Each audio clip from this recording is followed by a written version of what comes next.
In this video, we will be learning how to update Minion Rush application on your mobile device. So without wasting much of our time, let's dive into the video since the process is quite straightforward. When it comes to updating any application on your mobile device, the first thing you'll need to do is to make sure that your device is connected to a stable internet.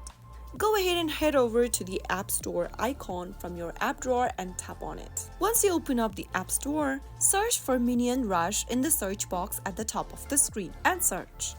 Once you end up in this interface, if you see an update button available, simply tap on update right under the game or right next to the game.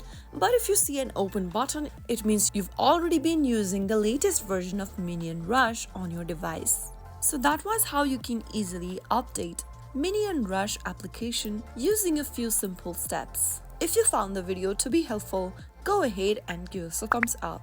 Don't forget to subscribe to our channel by hitting the subscribe button. Also, press on the notification bell so that you'll never miss another upcoming upload from us. I will be back again in the next video. Thank you for watching.